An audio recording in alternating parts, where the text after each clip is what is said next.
আমার ভাই, আমার বাবা, প্রত্যেককে বলি, আমাকেও বলি, আপনাকেও বলি, বয়স্ক চাচা আপনাদেরকেও বলি, আপনাদেরকেও বলি, গুনাহ ছাড়েন, গুনাহ ছাড়েন, গুনাহ ছাড়েন, গুনাহ ছাড়েন, গুনাহ ছাড়েন। এই দাদা, চাচা, গুনাহ আগুন, গুনাহ।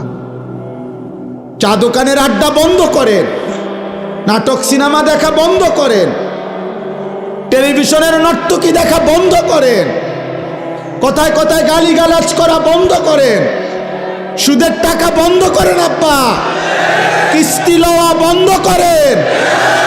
এই বুড়া মিয়া জাহান্নামে যাবেন, জাহান্নামে, জাহান্নামে। কিস্তি আপনারে জাহান্নামে নেবে, সুদ আপনারে জাহান্নামে নেবে, বিড়ি আপনারে জাহান্নামে নেবে, চা দোকানের টেলিভিশনের আড্ডা, নর্তকীর নাচ দেখা আপনারে নর্তকী নাচতে নাচতে জাহান্নামে ফেলবে, জাহান্নামে। ওয়া ইন্নাল ফুজুরা ইয়াহদি ইলান নার।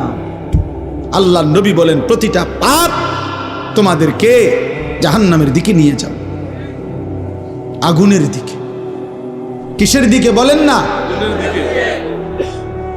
কোরআন শরীফে আছে, আল্লাহ তাআলা কোরআনুল কারীমের একটা সূরার মধ্যে 11 বার একটা কথা বলছেন, ওয়াইলুন ইয়াউমাইদিল লিল মুকাদ্দিবিন। আল্লাহ বলছেন, প্রত্যেক মিথ্যাবাদী, নাফরমান, পাপী, মনে রেখো সেদিন আখিরাতে মিথ্যাবাদী, পাপী, নাফরমানদের জন্য রয়েছে জাহান্নাম। এই কথাটা এক সূরাতে আল্লাহ 11 বার বলার পর কথা শেষ করছে। শেষ কথাটা আল্লাহ তাআলা বলছে, ফাবিআইয়ি হাদিসিম বাদাহু ইউমিনুন। আমার বান্দা বলো তো, আমি আল্লাহ এরপরে আর কেমনে বললে, কি বললে তুমি বিশ্বাস করবা? আল্লাহ নিজে বলছে, ফাবিআইয়ি হাদিস, এরপরে আমি কি বলতাম, এরপরে বান্দা আমি আর কিভাবে বলতাম? আমি আল্লাহ জাহান্নামের এত বিস্তারিত বর্ণনা কোরআনে দিলাম, জান্নাতের এত বিস্তারিত বর্ণনা কোরআনে দিলাম, আখিরাতের এত বর্ণনা কোরআনে দিলাম, কিয়ামতের এত কথা কোরআনে বললাম, পূর্ববর্তী বহু জাতি ব্যক্তির ঘটনাবলী আমি কোরআনে বর্ণনা করলাম, যে আমার অনুগত হলে কি হয়, আমার অবাধ্য হলে কি হয়। ফেরাউনের কথাও আমি কোরআনে উল্লেখ করছি, ইউসুফ আলাইহিস সালামের কথাও আমি কোরআনে উল্লেখ করছি। আনুগত্যের পুরস্কার কি, আমার অবাধ্যতার পরিণতি কি, সেই নূহ আলাইহিস সালামের কওম থেকে আমি আল্লাহ যুগে যুগে কত জাতি, কত ব্যক্তিকে আমার নাফরমানির কারণে ধ্বংস করে দিছি, কত জাতি, কত ব্যক্তিকে আমার আনুগত্যের কারণে সম্মানিত করেছি। এগুলো আমি কোরআনে বলেছি। আমি জাহান্নামের বিস্তারিত বর্ণনা দিয়েছি, জান্নাতের কথা আমি আল্লাহ বলেছি, আমার রসুলকে আমি কেন পাঠাইছি সেটা আমি বলছি, আমার আদেশ কি আমি বলছি, আমার নিষেধ কি আমি বলেছি, আমি তোমাকে কেন বানাইছি তাও বলছি, আমি তোমার কাছে কি চাচ্ছি তাও বলছি, আমি তোমাকে আখিরাতে কি দেব তাও বলেছি, দুনিয়া তুমি কিভাবে চলবা তার বিধিবিধানও আমি বলে দিয়েছি। তো আল্লাহ যেন বলে, বান্দা আর আমি কি বলতাম, তবুও কেন জাহান্নামী হইলাম? এর জন্য কিয়ামতের দিন যেন আল্লাহ তাআলা জিজ্ঞেস করবে, বান্দা বলো, বান্দা কেন জাহান্নামী হইলাম? কি জিনিস ছিল না তোমার? তুমি কি শুনো নাই আমি তোমার রব আল্লাহ?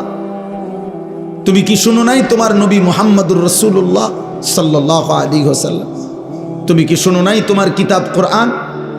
তুমি কি শুনো নাই তোমার ধর্ম ইসলাম? তাহলে তুমি একবারও ভাবলে না কেন? একবারও চিন্তা করলে না কেন? প্রিয় ভাই, প্রিয় ছেলেরা, তোমরা ছোট না, 14 বছর 16 বছর বাবা ছোট না। 16 বছরের সাহাবী যুদ্ধের সেনাপতি ছিলেন। 17 বছরের মুসলমান, সেই আরব থেকে এসে এই ভারতীয় উপমহাদেশে সর্বপ্রথম হিন্দু রাজা সিন্ধুর দাহির পরাজিত করে সর্বপ্রথম ইসলামের পতাকা রাজপ্রাসাদে, যিনি হিন্দু রাজার প্রাসাদে সর্বপ্রথম কালেমার পতাকা উড়াইছেন, তিনি 17 বছর বয়সী যুবক ছিলেন। মুহাম্মদ ইবনে কাসেম রাহমাতুল্লাহ। গোটা আফ্রিকা যিনি বিজয় করেছেন তিনি 22 বছরের যুবক ছিলেন, উকবা ইবনে নাফি রাদিয়াল্লাহু তাআলা। তোমরা ছোট না, তোমরা ভাবতেছো তোমরা এখনো বাচ্চা না, আব্বা বাচ্চা না। বাচ্চা হলে এত দুষ্টামি, এত গুনাহ। তুমি যদি ছোটই হও, 16 বছর বয়সেও ছোটই হও, এত নারী দেখো কেন বাপ? ছোট মানুষ এত উলঙ্গ ছবি দেখে, ছোট মানুষ এত নর্তকী দেখে, ছোট মানুষ এত নাচ গান দেখে। তুমি তো অসভ্য। এত কম বয়সে যে এত বেশি মোবাইলে নারী ছবি অশ্লীল দৃশ্য দেখো, তুমি তো লম্পট, চরিত্রহীন, তুমি তো অসভ্য, তুমি তো বেহায়া, নির্লজ্জ। তুমি যাকে দেখো মোবাইলের ছবি, সে তোমার মা না ফরমান? বলো একটা ছেলে, বলো তোমার মাকে দেখো। যদি মানুষের বাচ্চা হও, রক্তে যদি মানুষের রক্ত হয়, তো তুমি কল্পনা করো তো যে তোর মাকে এরকম দেখুক কেউ, তোর মাকে উলঙ্গ দেখুক কেউ, তোর বোনকে উলঙ্গ দেখুক, তোর মেয়েকে কেউ বিবস্ত্র দেখুক বেটা, তোর ফুফুকে দেখুক, তোর খালাকে দেখুক। তাহলে তুমি যাকে দেখছো সে কি কারো মা না? সে কি কারো বোন না? সে কারো মেয়ে না? সে কারো ফুফু না? সে কারো খালা না? এজন্য মনে রাখো বাবা, আজকে তোমাদেরকে তোমাদের অভিভাবকরা মনে করছে তোমরা ছোট, আর সেই সুযোগে শয়তান তোমাদেরকে দিয়ে সমস্ত নষ্টামি করায় ফেলছে।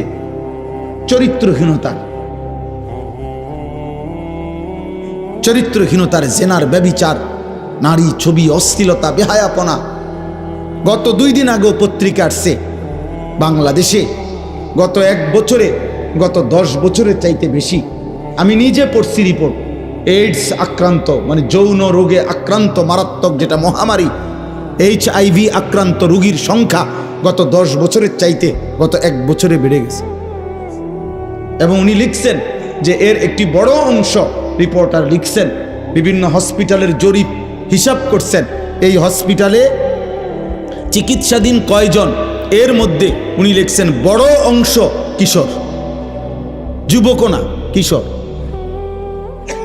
কিশোর মানে সর্বোচ্চ 13, 14, 15 বছরের ছেলেদেরকে বলে,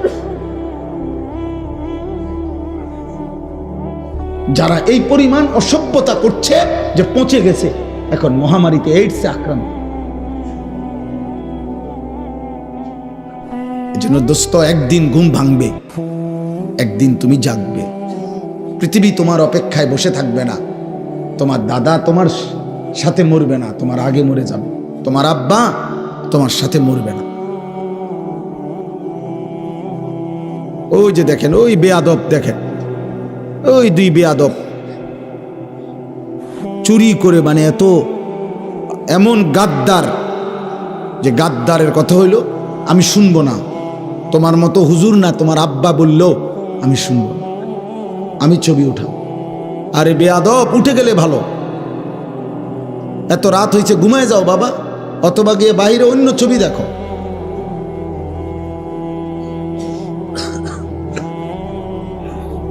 এই জন্য বললাম বাবা, এটা বুঝতে শেখো বাবা, আগামীর হায়াত অনিরাপদ হয়ে যাবে। লাম তাজহারিল ফাহিশাতু ফি কওমিন হাত্তা ইউলিনু বিহা ইল্লা ফাশা ফীহিমুত তাউন ওয়াল আওজা' আল্লাতী লাম তাকুন মাদাত ফি আসলাফিহিম আল্লাযীনা মাদাউ। নবী সাল্লাল্লাহু আলাইহি ওয়াসাল্লাম বলেন, কোন সম্প্রদায়ের মধ্যে যদি জিনা, ব্যভিচার, নারী পুরুষ, ছেলে মেয়ের অবাধ মেলামেশা বেড়ে যায়, খোদার কসম নবী বলছেন, এটা যদি একদম খোলামেলা হয়ে যায়, ব্যাপক হয়ে যায়, আল্লাহর নবী বলেন নিশ্চিত সেই সমাজে মহামারী আসবে, তাউন, এবং এমন রোগ ব্যাধি আসবে যা তোমাদের পূর্ববর্তীদের মধ্যে ছিল না। প্রিয় ভাই, তোমাকে তো বাঁচতে হবে। আমি যে চিৎকার করি দোস্ত, আরে ছেলে তুমি তো বাঁচতে হবে আব্বা, তুমি যদি এমন হইতো যে বিপদে পড়বো আমার পাপের কারণে, আমার দাদায়, কারণ আমি তো মরে যাবো আগে, দাদা মরবো পরে, না রে আব্বা তুমি পড়বা বিপদ। আগামীর সমাজে নিরাপদ সম্পর্ক হাদিসে আছে, কোন সমাজের মধ্যে ছেলে মেয়েরা যদি অবাধ এই নারী ছবি, অশ্লীলতা, বেহায়াপনা, উলঙ্গতা তোমাদের সবার পছন্দ হয়, তাহলে আগামী সমাজে তুমি নিরাপদ সম্পর্ক, নিরাপদ ফ্যামিলি, আগামী সময়ে তোমরা নিরাপদ বোন, নিরাপদ মেয়ে, নিরাপদ ইজ্জত, সতীত্ব খুঁজে পাবা। আল্লাহর কসম করে বলে, কসম খোদার, এটা মনীষীদের কথা। তুমি যেমন নষ্ট, যে তোমার বিবাহের সম্পর্কে আসবে, তো একদিন পরে হোক আর 6 মাস পরে হোক, তুমি টের পাইবা সেও দুশ্চরিত্র। সেদিন আফসুস করতে হবে না। ঠিক বলে চিৎকারের দরকার নাই বাপ, তুমি বুঝো। আমি ব্যাপক সমর্থন চাই না, আমি আখেরাত চাই, আখেরাত চাই। আমি বললাম না, এটা কিতাবে স্পষ্ট আছে। আপনারা যারা বাবারা আছেন, আপনারা খুব বেশি খামখেয়ালি করতেছেন, খুব বেশি। আপনাদের ছেলেরা, এগুলো আপনাদের ছেলে, এই ছেলেগুলো এখানে যারা এখন বসছে, আসছে, এরা নর্থ বেঙ্গল থেকে আসে নাই, পার্বত্য চট্টগ্রাম থেকে আসে নাই, খুলনা বরিশাল থেকে আসে নাই, এরা রংপুর বিভাগ থেকে আসে নাই, এরা এখানকার আশেপাশে সর্বোচ্চ 10 কিলোমিটার 20 কিলোমিটার জায়গার ছেলে। তো 20 কিলোমিটার জায়গার যদি এখানে 1000 ছেলে হয়, 2000 ছেলে হয়, আপনারা ভাবেন তো এই 2000 ছেলের মধ্যে আপনারা একজন চাচা যারা নামাজ পড়েন, এরকম একজন নামাজি চাচা আপনাদের এলাকার ছেলে, আপনারা এখন দেখেন, দেখলেই আপনি বুঝবেন যে এখানে যদি 2000 ছেলে হয়, কমপক্ষে 1900-1800 ছেলে বেনামাজি। আর যদি মিথ্যা বলি তো তোমরা প্রতিবাদ করো। তোমরা যারা আজকের সারাদিনে 5 ওয়াক্ত নামাজ পড়ছো, যুবক ভাই, কিশোর ভাই, তো তোমরা প্রতিবাদ করো যে না, আমরা হুজুর আপনাকে এখন প্রমাণ করব আমরা বেশি অংশ নামাজ পড়ছি। বলো, তুমি চ্যালেঞ্জ করো, তাহলে বিচার হবে আমার, তাহলে আমার বিচার হবে। তোমরা যা বিচার করো আমি তা মাইনা নেব। হ্যাঁ, আমার ভিডিও হবে, বিচার তোমরা জানাই দিবা যে আমরা হুজুররে অপমানিত করে দিছি ভুল ইনফরমেশনের কারণে। তাহলে একটি 92 থেকে 95% সংখ্যাগরিষ্ঠ মুসলিম দেশে, যেখানে চারিদিকে মসজিদ মাদ্রাসা, প্রতি ওয়াক্তের নামাজের আজান মাইকে হয়, হিন্দুস্তানের এমন অসংখ্য প্রদেশে, ইন্ডিয়ার মুসলমানের ওইখানের হিসাবে সংখ্যালঘু যদিও, আমাদের এখানের হিসাবে বেশি। বোঝেন নাই কথা? ইন্ডিয়ার মোট জনসংখ্যার কারণে হলো মুসলমান কম, কিন্তু আমাদের বাংলাদেশের সব মিলানোর চাইতে যে পরিমাণ, তার চাইতে ইন্ডিয়ায় মুসলমান বেশি। আমি নিজে ইন্ডিয়ায় তো ছিলাম 8 দিন 2022 সালে, আরও একবার গেছি 2018 সালে চিকিৎসার জন্য। তখন আমি তো ইন্ডিয়ার এমন প্রদেশে গেছি যেই প্রদেশের মুসলমান আছে কিন্তু কোনো মসজিদে প্রকাশ্যে আজান দেওয়া নিষিদ্ধ, এরকম বহু জায়গা আছে। কোথাও কোথাও আবার অনুমতি আছে অল্প কিছু জায়গায়। তাইলে বলার উদ্দেশ্য হলো ভাইয়া, যেখানে চারিদিকে মসজিদের মিনারায় আজান হয়, প্রতি ওয়াক্ত নামাজ যদি আমরা কল্পনা করি, কমপক্ষে আমাদের এক একজন ব্যক্তি যেখানেই থাকি আশেপাশের, না হয়তো খেয়াল করলে 10টা মসজিদের আজান এতটা কাছাকাছি যে শুনবার কথা, তাহলে প্রতি মসজিদে যদি 4টা করে মাইকের হরন থাকে, তাহলে 10টা মসজিদে 40টা হরন একসাথে আজান দিছে।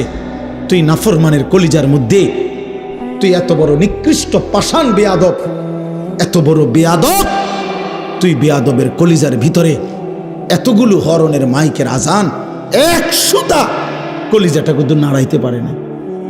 কত বড় নিকৃষ্ট বেয়াদব! বেনামাজির চাইতে বেয়াদব পৃথিবীতে কেউ নেই। কত বড় নিকৃষ্ট! হায়, তোর মা তোকে শেখায় নাই কোনোদিন? আহা, নাফরমান ছেলে, তোমার মা কোনোদিন বলে নাই তুমি মুসলমান? তোমার বাবা কোনোদিন বলে নাই? তোমার ছোটবেলার মক্তবের হুজুর তোমারে কোনোদিন বলে নাই যে মুসলমানের উপরে 5 ওয়াক্ত নামাজ ফরজ? তো 16 বছর বয়সে এভাবে ভুলে গেলা, 18 বছর বয়সে এভাবে ভুলে গেলা।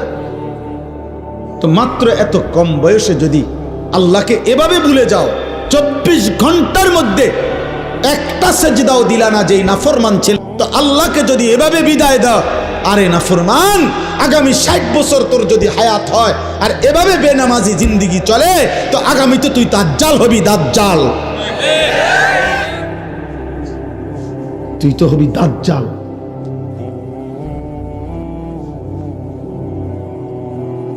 কত নারী দেখবি বেটা, কত উলঙ্গ ছবি দেখবি। একদিন কোমরের ক্ষমতা আর লজ্জাস্থানের ক্ষমতা নষ্ট হয়ে, যৌবনের সক্ষমতা নষ্ট হয়ে, তখন পথে পথে ঘুরবা আর রাতের আধারে একাকী কাঁদবা, আর ঘর আর সংসার জাহান্নামের টুকরা হয়ে ধাউ ধাউ আগুন জ্বলবে। আমি বললাম, আমার নাম মনে রাখো। আলহামদুলিল্লাহ, আমি এই বিষয়ে কিশোর যুবকদের যাবতীয় বিষয় নিয়ে আমার জিন্দিগির 24 ঘন্টার মেইন সাধনা, আমি এই নিয়েই পড়ি সারাদিন, সারা পৃথিবীর খোঁজ খবর, রিপোর্ট, এগুলা জানতে চেষ্টা করি।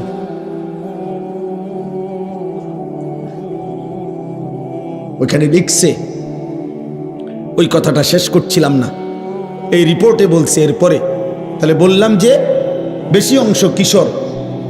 এরপরে আরো আশ্চর্য জঘন্য কথা লিখছে যে এইডস আক্রান্ত যেই রোগী এই মুহূর্তে বাংলাদেশে, তাদের মধ্যে বড় অংশ, বৃহৎ অংশ সমকামী। খোদার কসম, মানে ছেলে ছেলে অপকর্ম করে।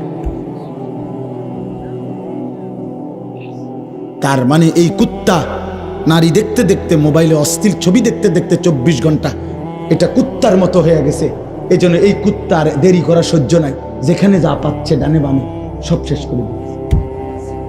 কারণ এই তো কুত্তার মতো হয়ে গেছে নারী দেখতে দেখতে, অশ্লীল ছবি দেখতে দেখতে। তার তো শরীরের কোনো ভারসাম্য নাই, জীবনের কোনো ভারসাম্য নাই।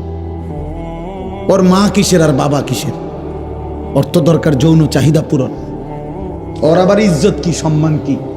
কত ওর বাবার ইজ্জত অনেক আগে কোরবান করে দিছে। কারণ ও প্রথম যেদিন চুল রাখছে মুশরিকের মতো, সেদিনে তো সে বলে দিছে, আব্বা আমার বাবা মূলত বেঈমান, তুমি না।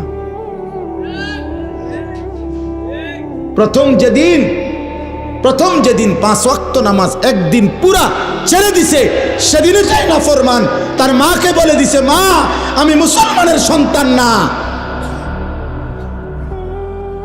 মা আমি তোমাকে ত্যাগ করলাম। না তো মুসলমানের বাচ্চা কেমনে বেনামাজি হয়?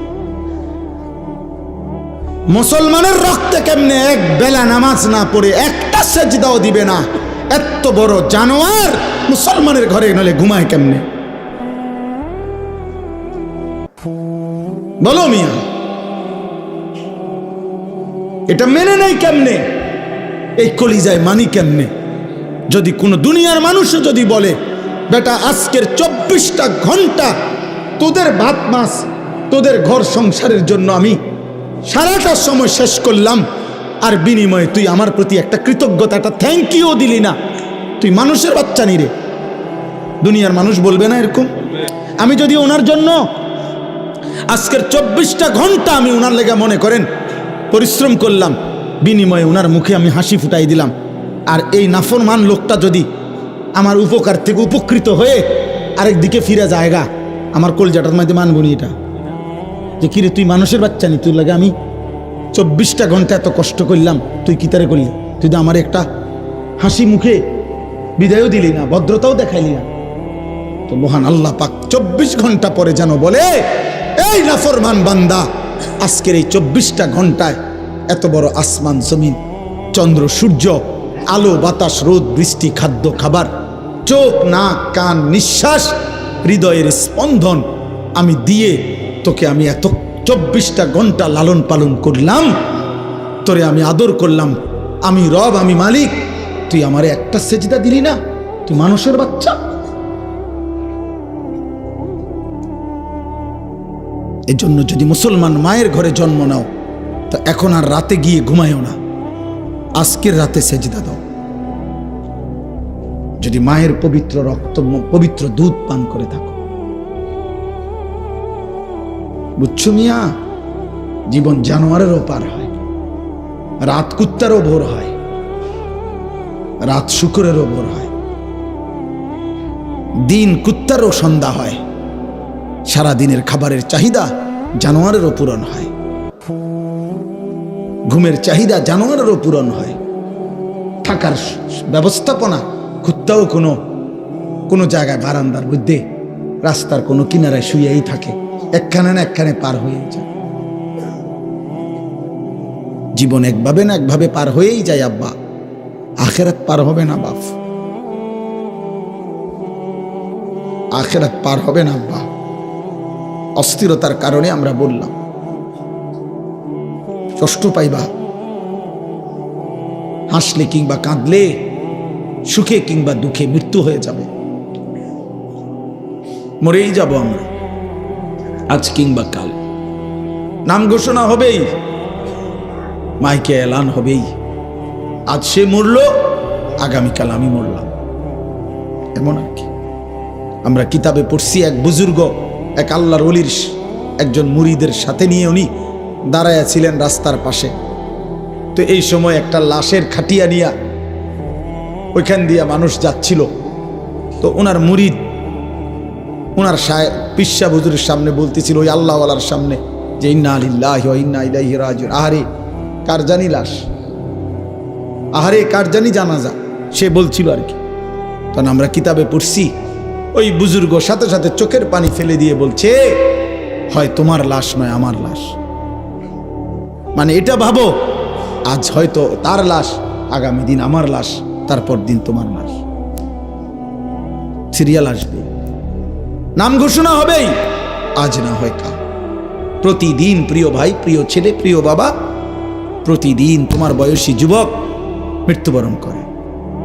প্রতিদিন রোড অ্যাক্সিডেন্টে কিশোর যুবক মারা যায়। প্রতিদিন মোটর সাইকেল অ্যাক্সিডেন্টে কিশোর যুবকের পাও ভেঙে যায়। প্রতিদিন কবরে নওজোয়ান দাফন হয়, মাটিতে দাফন হয়, দাফন হয়। এই জন্য মৃত্যু নিশ্চিত। ওয়াজাআত সাকরাতুল মাউত বিল হক।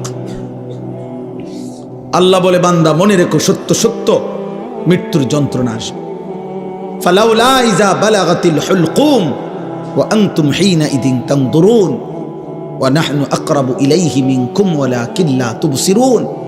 আল্লাহ বলে, বান্দা মালাকুল মউত আজরাইল যখন রূহটা টান দিবে আর কণ্ঠনালীর কাছে যখন এসে আটকায় যাবে, তখন ছটফট করবে, আর তোমাদের আত্মীয় স্বজন চারিদিকে অবাক নয়নে তাকিয়ে থাকবে।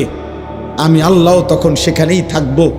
যদি কারো ক্ষমতা থাকে তো তোমাদের ওই মুমূর্ষ মৃত্যু পথযাত্রী ব্যক্তিকে তোমরা নিয়ে নাও, আমি আল্লাহ তাকে এখন মৃত্যু দেব, তোমরা পারলে রেখে দাও। আল্লাহ চ্যালেঞ্জ করছে, ফালাউলা ইন কুনতুম গায়রা মাদিনিন। আল্লাহ বলেন, যদি বলো আখিরাত হবে না, যদি মনে করে থাকো না ফরমান পরকাল বলতে কিছু নাই, তারজিউনাহা ইন কুনতুম সাদিকিন, তাহলে তোমাদের স্বজনকে ফিরিয়ে রাখো, তোর আব্বারে রেখে দে। ওই যে তোর বাপ মরে যাচ্ছে, আল্লাহ বলেন আমি তাকে এখন কবরের দিকে নেব, তুই তাকে দুনিয়ায় রেখে দে। আমি এখন তাকে মৃত্যু দেব, তুমি পারলে বান্দা তাকে রেখে দাও। পারবা তো বাপ? কথা বলে না। হাত্তা ইদা জাআ আহাদাহুমুল মাউতু ক্বালা রাব্বিরজিউন। আল্লাহ বলে, যখন নাফরমানের মৃত্যুর সময় হয়, আজরাইল যখন এসে সামনে দাঁড়ায়, তখন নাফরমান চিৎকার দিয়ে বলে, আল্লাহ একটা বারের জন্য আমারে দুনিয়ায় থাকতে দেন, আর কিছুদিন থাকতে দেন, লাআল্লি আমালু সালিহান ফীমা তারাকতু।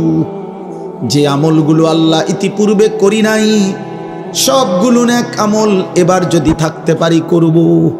কাল্লা, আল্লাহ বলবেন না, কখনোই না। আল্লাহ আমাদেরকে বুঝ দান করে। আমার ভাই, আমার বাবা, প্রত্যেককে বলি, আমাকেও বলি, আপনাকেও বলি, বয়স্ক চাচা আপনাদেরকেও বলি, আপনাদেরকেও বলি, গুনাহ ছাড়েন, গুনাহ ছাড়েন, গুনাহ ছাড়েন, গুনাহ ছাড়েন, গুনাহ ছাড়েন। এই দাদা, চাচা, গুনাহ আগুন, গুনাহ। চা দোকানের আড্ডা বন্ধ করেন, নাটক সিনেমা দেখা বন্ধ করেন, টেলিভিশনের নর্তকী দেখা বন্ধ করেন, কথায় কথায় গালিগালাজ করা বন্ধ করেন, সুদের টাকা বন্ধ করেন, আব্বা কিস্তি লওয়া বন্ধ করেন। এই বুড়া মিয়া জাহান্নামে যাবেন, জাহান্নামে, জাহান্নামে। কিস্তি আপনারে জাহান্নামে নেবে, সুদ আপনারে জাহান্নামে নেবে, বিড়ি আপনারে জাহান্নামে নেবে, চা দোকানের টেলিভিশনের আড্ডা, নর্তকীর নাচ দেখা আপনারে নর্তকী নাচতে নাচতে জাহান্নামে ফেলবে, জাহান্নামে। ওয়া ইন্নাল ফুজুরা ইয়াহদি ইলান নার। আল্লাহ নবী বলেন, প্রতিটা পাপ তোমাদেরকে জাহান্নামের দিকে নিয়ে যাবে, আগুনের দিকে। কিসের দিকে বলেন না? চলেন এবার তরজমা শোনেন, তাইলে কথা শেষ। আলহামদুলিল্লাহ। আল্লাহ তাআলা বলেন, وقالوا أإذا ضللنا في الأرض أإنا لفي خلق جديد। এই আর 10টা মিনিট, এর ভিতরেই মোনাজাত করে দেব ইনশাআল্লাহ। আল্লাহ তাআলা বলেন, মক্কার কাফেররা, কুরাইশরা নবীজি যখন কালেমার দাওয়াত দিচ্ছিলেন, তখন প্রতি মুহূর্তে নবীজি আখিরাতের কথা বলতেন। এটা বলতেন, আমাদের প্রত্যেকের মৃত্যুর পরে আল্লাহ আমাদেরকে কবর থেকে একদিন নির্দিষ্ট সময়ে হাসরের ময়দানে উঠাবেন। এটা আল্লাহ বলতেন, নবীজি শুনাইতেন। তো মক্কার কাফেররা, কুরাইশরা, তো মক্কার কাফের কুরাইশরা বলতো, মুহাম্মদ যত কিছুই বলো, আমরা যখন মাটির সাথে মিশে যাব, কবরের অন্ধকারে হারিয়ে যাব, আমরা একদিন তো আমাদেরকে পুনরায় নতুন করে সৃষ্টি করে হাসরের ময়দানে উঠাবে। এটা কিভাবে সম্ভব? কিভাবে সম্ভব? অর্থাৎ একটা জিনিস চিন্তা করে দেখেন, একজন ব্যক্তি কবরে, মনে করেন এখানে 500 বছর আগে কবর ছিল, তো 500 বছর পরে মাটি পাবে কই, লাশ পাবে কই, হাড্ডি পাবে কই, চামড়া পাবে কই? হতে পারে ওই জায়গায় এখন খাল হয়ে গেছে, নদী হয়ে গেছে, হতে পারে না এমন? তো আল্লাহর কাছে আল্লাহ বলতেছে, এই কাফের বেঈমানরা এই যুক্তি দেখাইতো, এই কথা বলতো আর কি, যে মুহাম্মদ কিভাবে সম্ভব, পাইবে কোথায় আমাদের হাড্ডি গোস্ত? আল্লাহ বলেন, হায় বন্ধু, আমি আল্লাহর ক্ষমতার ব্যাপারে এরা সন্দেহ পোষণ করছে, অথচ আমি জীবন দিলাম, আমি মৃত্যু দিলাম, তাহলে যিনি জন্ম দিলাম, সৃষ্টি করলাম, যেই আমি আল্লাহ আবার মৃত্যু দিলাম, তো সেই আমি আল্লাহ পুনরায় সৃষ্টি করতে পারবো না কেন? এটা তো একটা সহজ কথা। সৃষ্টি করলেন কে? আল্লাহ। মৃত্যু দিলেন কে? আল্লাহ। তাহলে এই দুইটা যিনি পারলেন, তো 3 নম্বর আখিরাত উনি পারবেন না কেন? আল্লাহ তাআলা বলেন, বাল হুম বিলিকাই রাব্বিহিম কাফিরুন। হে বন্ধু, মনে রাখবেন, সমস্ত কাফের মুশরিকদের বক্তব্যের মূল কাহিনী হলো, মূল ঘটনা হলো, তারা আখিরাত বোঝে না, এটা না, আখিরাত বুঝে, বরং ওরা এটা বুঝে যে আখিরাত মেনে নিলে গুনাহ ছেড়ে দিতে হবে, আখিরাত মেনে নিলে আল্লাহর ইবাদত করতে হবে, আখিরাত মেনে নিলে আল্লাহর মুখোমুখি হইতে হবে, আখিরাত মেনে নিলে ফুলসিরাত পার হইতে হবে, আখিরাত মেনে নিলে আমলনামা হাতে নিতে হবে, আখিরাত মেনে নিলে নিজেদের জিন্দিগির অসভ্যতা ছেড়ে দিতে হবে। এই জন্য এগুলো চায় না, পছন্দ করে না, মানে আমার গোলামি করবে না, আমার নাফরমানি ছাড়বে না, এই জন্য বলে আল্লাহ আখিরাত করতে পারবে না। আসল কথা হইল, হেরাও বোঝে পারবে, কিন্তু এই বাস্তবতা ইচ্ছা করে বুঝেও না বুঝার ভান করে অস্বীকার করে। নাউজুবিল্লাহ। এবার আল্লাহ বলেন, এই দেখেন তর্জমা শুনেন, একবার সহজ তর্জমা। আল্লাহ তাআলা বলেন, কুল, হে নবী আপনি বলে দেন, ইয়াতাওয়াফাকুম, আরে ভাই কথা বলো না, বাবা কথা বলো না, যারা দূরে যাচ্ছ যাও, কোনো সমস্যা নাই, কথা বলো না আব্বা। কুল ইয়াতাওয়াফাকুম মালাকুল মাউত আল্লাযী বুক্কিলা বিকুম। এ শুধু অনুবাদ বললে আপনি বুঝবেন। আল্লাহ বলেন, হে নবী আপনি বলে দেন, তোমাদের প্রত্যেককে আমি আল্লাহর পক্ষ থেকে নির্ধারিত ফেরেশতা মালাকুল মউত আজরাইল তোমাদের মৃত্যু ঘটাবেন, জান কবজ করবেন, মানো কিংবা না মানো, ঘুমে থাকো সজাগ থাকো, হাসো কিংবা কাঁদো, রাতে কিংবা দিনে, একাকী কিংবা প্রকাশ্যে, সুখে কিংবা দুঃখে, রাজপ্রাসাদে কিংবা কুঁড়ে ঘরে, আমি আল্লাহর হুকুমে আজরাইল তোমাকে মৃত্যু ঘটাবেই ঘটাবে, জান কবজ করবেই করবে কিনা বলেন? মৃত্যু হবে তো? ইতিপূর্বের মানুষগুলোর মৃত্যু হয়েছে তো, তাহলে আমাদের মৃত্যু হবে না কেন? আমার দাদা মরলো কেন, আমি মরবো না কেন? আমার বাপ মরলো কেন, আমি মরবো না কেন? তার মানে পূর্বসূরীরা মারা গেছেন, আমরাও মৃত্যুবরণ করব। সুম্মা ইলা রব্বিকুম তুরজাউন, আল্লাহ বলেন অতঃপর তোমাদের সকলকে আমি আল্লাহর সামনে কিয়ামতের দিন একত্র করা হবে। তাইলে এই দুইটা কথা, এটাই মূল কথা। আল্লাহ বলে, বান্দা আজ যেমন চোখে দেখছ মৃত্যু হবে, এটা যেমন চোখে দেখার কারণে মেনে নিচ্ছ, অচিরেই এটাও শুনো আখিরাত হবে, সেটাও চোখে দেখবা, সেদিনও তুমি মানতে চাইবা, আবার আসতে চাইবা, কিন্তু আমি আল্লাহ ফেরত দেব না। এই দেখেন এরপরের আয়াত, আল্লাহ বলেন, ওয়ালাউ তারা ইদিল মুজরিমুনা নাকিসু রুউসিহিম ইনদা রাব্বিহিম। বন্ধু নবী আমার, সেদিন হাসরের ময়দানে দেখবেন, এই আমি আল্লাহ যাদেরকে একত্র করছি, এই নাফরমান পাপীরা, অবাধ্য মুশরিক বেঈমান পাপী, আমার অবাধ্য বান্দারা, আমি আল্লাহর সামনে মাথা নুয়ে লজ্জায় অপমানে দাঁড়িয়ে থাকবে। এক, দাঁড়িয়ে কি করবে? বলবে আল্লাহর কাছে, রব্বানা আবসারনা ওয়া সামি'না, আল্লাহ আজকে গোটা হাসরের ময়দান আমি নিজ চোখে দেখলাম, ওয়া সামি'না, নিজ কানে সব কথা শুনলাম, ইন্না মুকিনুন, আজ আমি পুরা বিশ্বাস করলাম, ফারজি'না না'মাল সালিহান, অতএব এই আখিরাত থেকে, হাসরের ময়দান থেকে আপনি আমারে আরেকবার দুনিয়ায় পাঠান, এবার যদি পাঠান আমি নেক আমল করব। কি শূন্য কি বলা উচিত? সুবহানাল্লাহ। কি লেগে সুবহানাল্লাহ? বুঝেন নাই হিসাবটা? উনি এখন নেক আমল করার সুযোগ চাচ্ছে কখন? আখিরাতে গিয়া।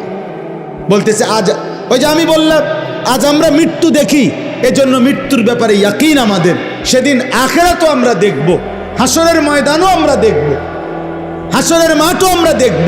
আর নাফরমান পাপী আল্লাহর সামনে মাথা নুয়ে বলবে, আল্লাহ সব দেখলাম, সব শুনলাম, মানলাম, আমারে আরেকবার দুনিয়ায় পাঠান, আমি এবার গেলে নেক আমল করব। খোদার কসম, আল্লাহ বলবেন, ওয়ালাউ শি'না লাআতাইনা কুল্লা নাফসিন হুদাহা। এই নাফরমান বান্দা, আমি তো ইচ্ছে করলে দুনিয়ায় থাকতেই তোকে বাধ্য করে আমার বন্দিগি করাইতে পারতাম। পারতো? আমাদের এই সবগুলো লোককে নামাজ পড়াইতে, সেজদা দেওয়াইতে আল্লাহ সম্ভব? আল্লাহর পক্ষে আল্লাহ পারবেন? কথা বলেন না। আমরা যারা এক ওয়াক্ত নামাজ পড়ি না, আল্লাহ আমাদের সাথে পারবে তো? আল্লাহ আমাদের উপরে শক্তি প্রয়োগ করলে আমরা সেজদা দিতে বাধ্য হব তো? কিন্তু প্রশ্ন হইল, তখন পুরস্কার দিবে কেন?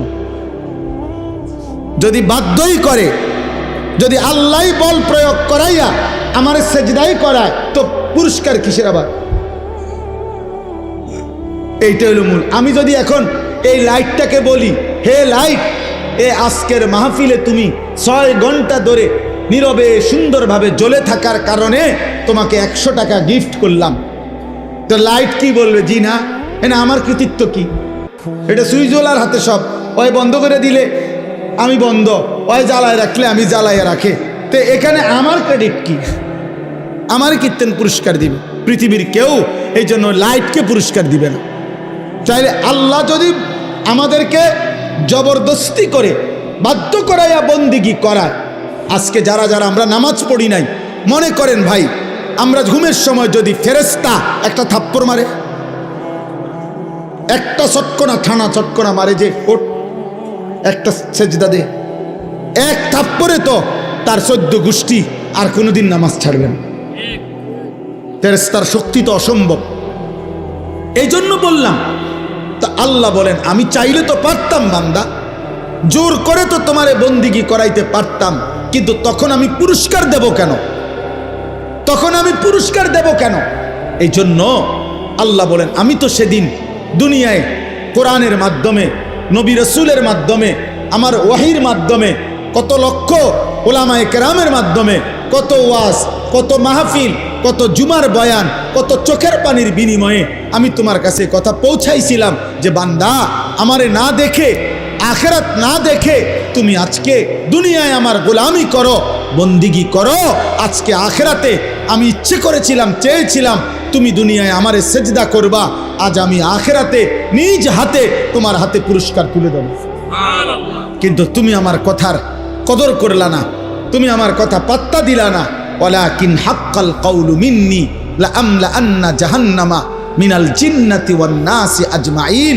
অতএব হে নাফরমান, আজ আমার চূড়ান্ত ফয়সালা, আমি আল্লাহ তোমার মতো নিকৃষ্ট নাফরমান বেঈমান মানুষ এবং জিন দিয়ে আমার জাহান্নাম পূর্ণ করব, পূর্ণ করব। আজ আমি মাফ করব না, বিচার করব।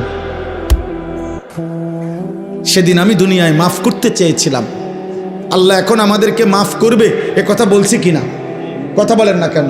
এ আজকেও মনে করো তোমরা যতগুলো ছেলে, যে কয়জন এখনো আসো, তোমরাও যদি খোদার কসম আল্লাহর উপরে ঈমান ঠিক রেখে শিরিক মুক্ত হয়ে যদি তোমরা তোমাদের পিছনের জিন্দেগির গুনাহ, বেনামাজি জীবন, গুনার জীবন থেকে তওবা করে এক ফোঁটা চোখের পানি ফেলতে পারো, খোদার কসম আল্লাহ বলে আমি তোমার 90 বছরের গুনাহ একসাথে মাফ করে দেব।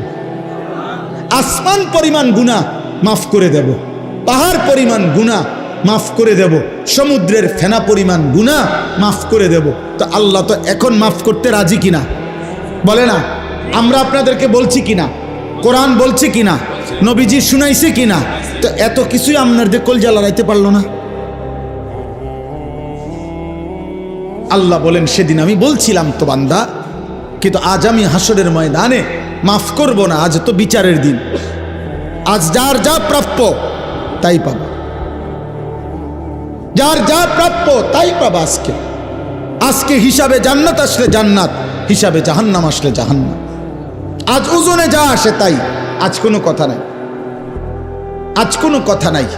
এই সর্বশেষ কথা হলো ফাযুকু বিমা নাসিতুম লিকা ইয়াউমিকুম হাদা ইন্না নাসিনাকুম। আবাফ আল্লাহ যখন এই কথাটা বলে ফেলবে, তখন একজন জাহান্নামী ব্যক্তির আর কোনো ভরসা থাকবে না। জাহান্নামী ব্যক্তিকে আল্লাহ সর্বশেষ বলে ফেলবে, হে আমার নাফরমান বান্দা, দুনিয়ার জীবন থাকতে তুমি আমার আখেরাতকে, আজকের এই দিনকে ভুলে গিয়েছিলে, আজ আখেরাতে আমি আল্লাহ তোমাকে ভুলে গেলাম। যাও তোমার বন্ধুদেরকে ডাকো, তোমার যারা মাস্তান বাহিনী সান্দাবাস তা করে ডাকো, তোমার না সাফাতি আছে, রামদা আছে, ডাকো। ওই যে দেখেন দোস্ত, এটা অসভ্যতা। প্রাপ্তবয়স্ক ছেলে, বালেক ছেলে একজন আরেকজনকে জড়াইয়া ধরা, এটা অসভ্যতা, এটা অশ্লীলতা, এটা বেহায়াপনা, এটা নোংরামি, এটা নোংরামি, এটা শাহওয়াতের গোলামি। হাইসো না, তামসা মনে করো না, নিজেরে নিজে নষ্ট করে দিও না।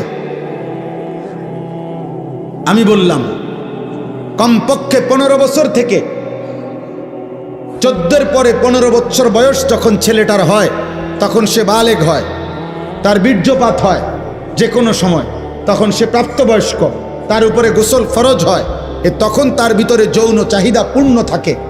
তখন থেকে, সেই থেকে যেই সমস্ত ছেলে পেলে এরকম প্রচণ্ড আকর্ষণে একজন আরেকজনকে জড়ায়া ধরে, এটাও সমকামিতার অংশ, এটা গুনার অংশ। এটা ভালোবাসা না, এটা বন্ধুত্ব না, এটা অবৈধ, এটা অসভ্যতা। তুমি তাকে এইভাবে প্রচন্ডভাবে জড়িয়ে ধরবা কেন? বলবেন আপনি হুজুর আর একটু বেশি বাড়াবাড়ি। না, বাড়াবাড়ি না, বাড়াবাড়ি না। তোমারে জাহান্নাম থেকে মুক্তি দেওয়া, তোমারে ফিরাবার চেষ্টা করা, বাপ, ফেরাবার চেষ্টা করা। এই জন্য দুস্থ, কোরআনুল কারীমে আল্লাহ বলছে ওয়ালা তাকরাবুজ জিনা, শুধু জিনা করো না এটা বলে না, আল্লাহ বলছে যতভাবে হইতে পারে জিনা, ব্যভিচার, নিজের এক কথায় লজ্জাস্থানের যেই কোনো গুনাহ হইতে পারে তার কাছেও যেও না, কাছেও যেও না। এজন্য কোনো মেয়েকে দেখলে তো আর আমি তার সাথে জিনা করি নাই না, এটা ধীরে ধীরে তোমাকে জিনার দিকে নিয়ে যাবে, এর সাথে হোক আর অন্য কারো সাথে। কমপক্ষে না পারলে মন তো চাইবে, কমপক্ষে হারাম কল্পনা তো জাগবে। এই জন্য ভাই একটা ছেলেই বুঝো, আমি বড় আশা নিয়ে বলি, অনেকটা খোলামেলা বলে ফেলি, উদ্দেশ্য আমার একটাই, কেউ ফিরুক, কেউ ফিরুক, কেউ বদলাক, কেউ বদলাক। আজকে বললাম না, মা বাবা সবাই আমরা অভিভাবক শ্রেণী, আহারে আমাদের 14-16 বছরের ছেলে পেলেদেরকে সম্পূর্ণ ওর হাতে ছেড়ে দিছে, ছেলেটাকে পুরোপুরি তার নিজের হাতে তুলে দিছে। বাবা, তোমার চুল, তোমার পোশাক, তোমার কোন জামা ভাল লাগে, কোন গেঞ্জি ভাল লাগে, কোন প্যান্ট ভাল লাগে, তুমি খাইবা কি, কাকে পছন্দ করবা, কোন বন্ধুদের সাথে চলবা, বিকালে আড্ডা দিবা কোথায়, রাতে আড্ডা দিবা কোথায়, সব কিছু তোমার পছন্দ। তো your wish your life, your life your wish, তোমার জীবন তোমার পছন্দ, যার সাথে মন চায়, যা মন চায় তুমি নষ্ট হইয়া পচ্চা গইল্লা যাও। টাকা লাগলে আব্বার কাছ থেকে নিও, ভাত লাগলে তোমার মার কাছ থেকে গিয়ে খাই, শেষ।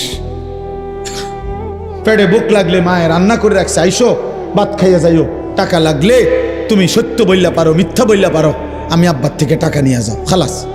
এবার তোমার জীবন তুমি গড়ো। না না, এই পৃথিবীর ইতিহাসে সৃষ্টির প্রথম থেকে নিয়ে আজ পর্যন্ত মানুষের জীবন গঠনে তার উপরে কারো তত্ত্বাবধান থাকতে হয়, কেউ তাকে ধরে রাখতে হয়, কেউ তাকে টেনে ধরতে হয়, মন্দ পথ থেকে ফিরাইতে হয়, উত্তম পথে চালনা করতে হয়, নাইলে হয় না। নিজে নিজে মানুষ হয় না, নিজে নিজে জানোয়ার হয়, নিজে নিজে জানোয়ার হয়। এই জন্য গাভীর বাচ্চা, গাভী বাছুর, আপনার 2 বাজারে গাভীর বাছুর হওয়ার 1 মাস পরেই 2 মাস পরে গাভী বেচালা, কোনো অসুবিধা নাই। বাছুর এটা এমনি আমনের এক দৌড়ায় মরে 1 মাস খাইয়া এটা বাচ্চা যাবে, কারণ এর কোনো তরবিয়তের কিছু নাই, এর কোনো আখলাক গঠন, চরিত্র গঠন, জীবন গঠনের কোনো বিষয় নাই। কিন্তু মানুষের বাচ্চা আর গাভীর বাচ্চা এক না। মানুষের বাচ্চা কারো তত্ত্বাবধানে থাকতে হয়, বাবা খেয়াল রাখতে হয়, মা খেয়াল রাখতে হয়, অভিভাবক খেয়াল রাখতে হয়। আমি ঘরের বারান্দায় বসছি, আমার মা আমার ডাক দিয়ে ভিতরে নিয়ে আসছে, আব্বা ভিতরে আইয়া বইও। আমি বলছি মা কি হইছে? মা বলছে ফুত, ওই বাসার কাজের মেয়ে তোর দিকে তাকায় ছিল, মা দেখছি, এই জন্য তোরে ডাইকা নিয়ে আসছে। আমার পুরা জীবনে আমি একটা টুপি, লাল 4টা ফুলওয়ালা, একবার একটা টুপি পরছিলাম। আমার আব্বা আমার টুপি খোলায় ফেলছে, বলছে না আব্বা ঠিক আছে, আমি জীবনে কোনোদিন বাবা সাদা টুপি ছাড়া অন্য টুপি পরি নাই, তুইও পরিস না আব্বা। না জায়েজ না, রঙিন টুপি কি নয়, হারাম বলতেছি না, কিন্তু বাবার একটা কি কথা, খুলে ফেলছে। আমি জীবনে একবার শুধু একটা পাঞ্জাবি, আপনার এই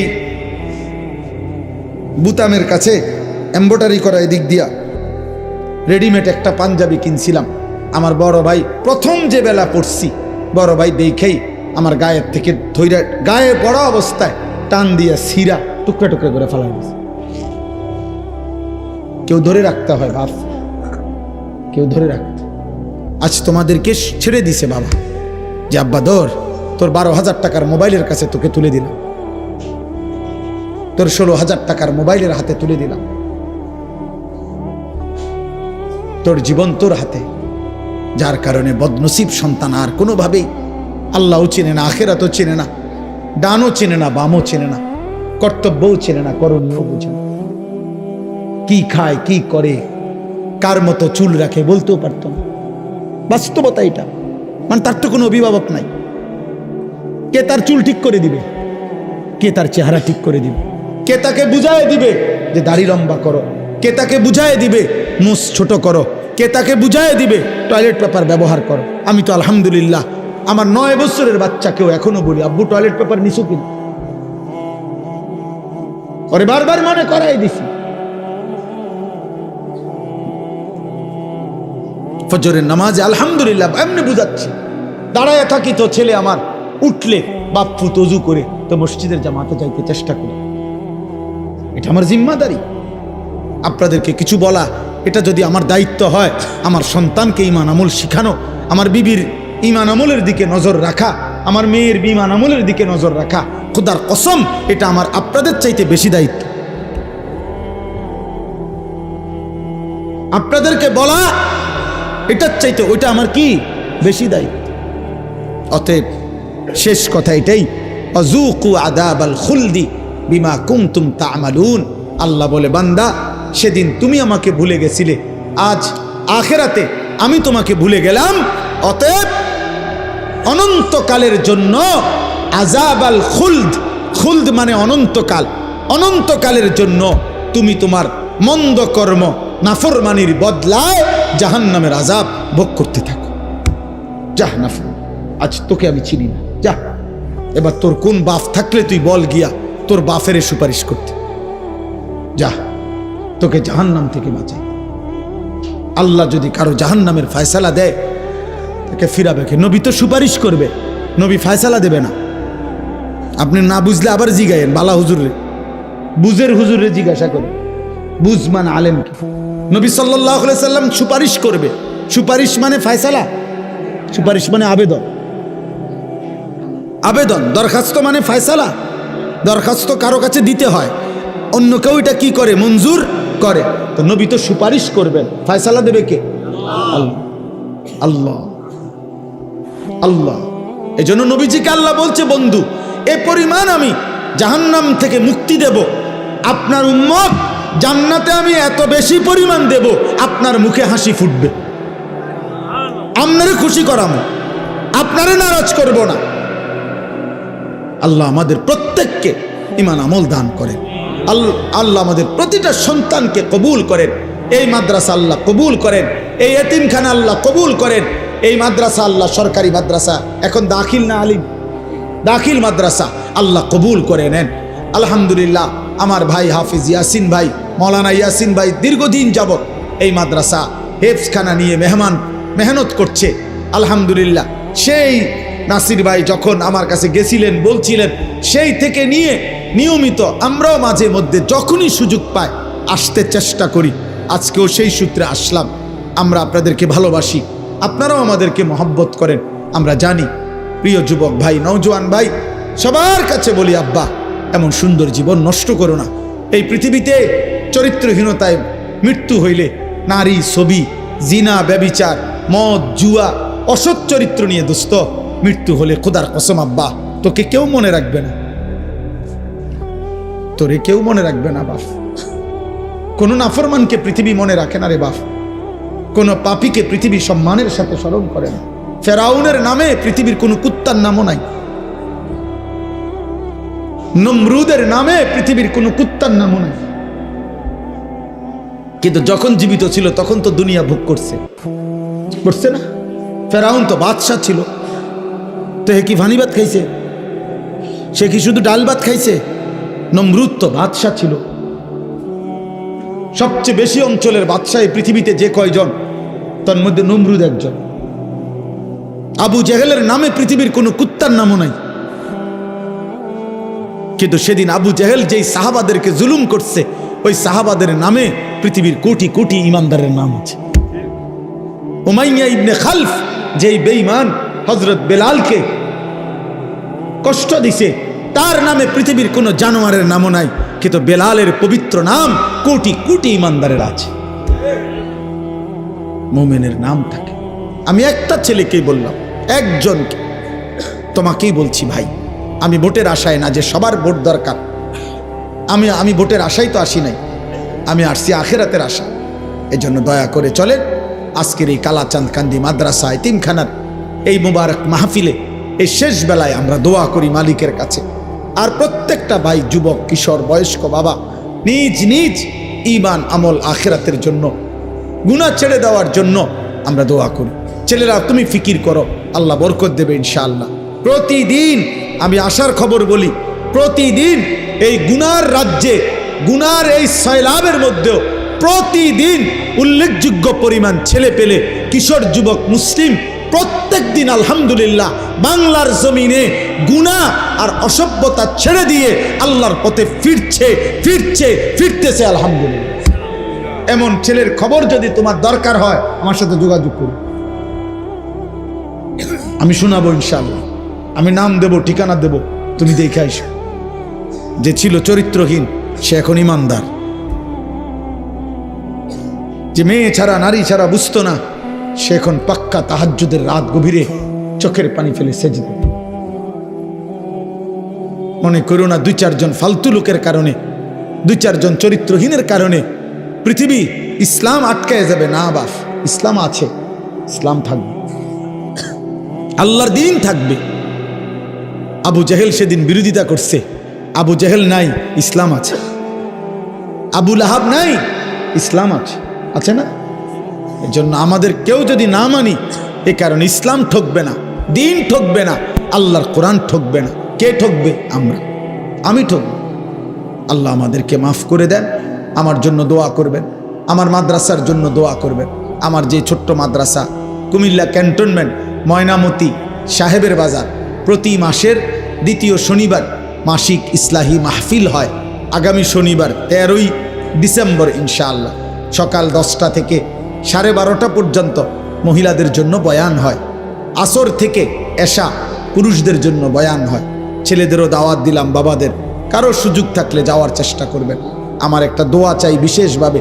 আমি একটা 1 মিনিটে বলি, আমার জীবনের একটা বড় স্বপ্ন, মুসলিম কিশোর, যুবক ছেলেরা আল্লাহর দিকে ফিরবে, আল্লাহর দিকে ব্যাপকভাবে ফিরবে, নামাজি হবে, আগামী দিনে ইনশাআল্লাহ মাহদির পক্ষে লড়বে, এমন একটা স্বপ্ন আশা নিয়ে মুসলিম কিশোর যুবকরা যেন ব্যাপকভাবে ওযু, নামাজ, ঈমান, আমল, আখলাক, চরিত্র শিখতে পারে। এজন্য আমি একটা ভিন্ন উদ্যোগে আমার মাদ্রাসায় 118 শতক জায়গা একসাথে আমি কিনছি, প্রায় 2.5 কোটি টাকার উপরে জায়গার দাম, মাটির দাম। একটা উদ্দেশ্য, এই স্কুল, কলেজ, ইউনিভার্সিটি সহ সর্বস্তরের মুসলমান যেন বছরের যেই কোনো দিন, যার যেটুকু সময় আছে, এটুকু সময় যখনই আসবে কিছু না কিছু দিন শিখবে। ওযু, নামাজ, সূরা, কেরাত, দোয়া, কালাম, এরকম একটা আশা নিয়ে আমি একটা পূর্ণাঙ্গ বড় মাদ্রাসা করতে চাই। আমার স্লোগান, যে আসবে যখন, দিন শিখবে তখন, যার সময় যতক্ষণ, দিন শিখবে ততক্ষণ। শুক্রবার অনেকের ছুটি আছে, শনিবার অনেকের ছুটি আছে, কোনো পরীক্ষার বন্ধ আছে, সে ওযু শিখুক, নামাজ শিখুক। আলহামদুলিল্লাহ আমরা গত এই 1 বছরে আপনার 2 বার আমরা স্কুলের ছেলেদের জন্য আমাদের মাদ্রাসায় কোর্স করাইছি। এই পর্যন্ত প্রায় 450 ছেলে, না 350, 150, 500 ছেলে মোট এই পর্যন্ত আলহামদুলিল্লাহ 2 বারে আমাদের 30-32 জন ওস্তাদের কাছে 3 দিন লাগাতার থাইকা আমাদের মাদ্রাসা যখন বন্ধ দেয়, এই বন্ধের সময় আমরা 3 দিনের আয়োজন করি। এই বন্ধে আপনার আলহামদুলিল্লাহ ওযু, নামাজ, সূরা, কেরাত, 4টা সূরা, প্রয়োজন পরিমাণ কিছু সুন্নত আমল, ওযু, ইস্তেঞ্জা, টয়লেট, বাথরুম, ঢিলা, কুলুক, পাক নাফাকের কিছু মাসআলা আমরা তাকে দিবারাত্রি প্রতিদিন 11 ঘন্টা করে কোর্সের মাধ্যমে 3 দিন লাগায়া শিখাইছি। আলহামদুলিল্লাহ, আলহামদুলিল্লাহ, আলহামদুলিল্লাহ। ফজর ক্যাম্পেইনের কাজ করি আমরা সারা বাংলাদেশ জুড়ে। আমাদের একটা স্বপ্ন যে ফজরের নামাজে মুসল্লি বাড়বে, কিশোর যুবক ফজরের নামাজ পড়বে, এটার একটা ক্যাম্পেইন করি, মানে প্রচারণা করি।